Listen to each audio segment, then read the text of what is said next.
এবার যুবকরা বলেন, নওজোয়ান আপনারা বলেন, বাপ আজকে যাদের 1 বছর 6 মাস 2 বছর কোনো দিন ফজরের নামাজ পড়েন না, দিনের পর দিন রাতের পর রাত যায়, এভাবেই 6 মাস, এভাবেই 1 বছর, এভাবেই 2 বছর, আপনি জানেনও না ফজরের ওয়াক্ত হয় কখন, ফজরের জামাত হয় কখন।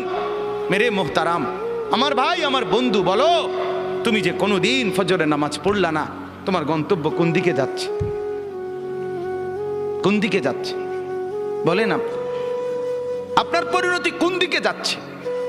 আপনি আল্লাহকে ভুলে গেছেন যে কতদিন হয়, আপনি যে আখেরাতকে ভুলে গেছেন এটা আজ কতদিন, আপনি যে কবর ভুলে গেছেন এটা আজ কতদিন, আপনার যে মালিকের কথা মনে হয় না সেটা আজ কতদিন। গোটা পৃথিবী দেখছে, আপনারাও দেখছেন,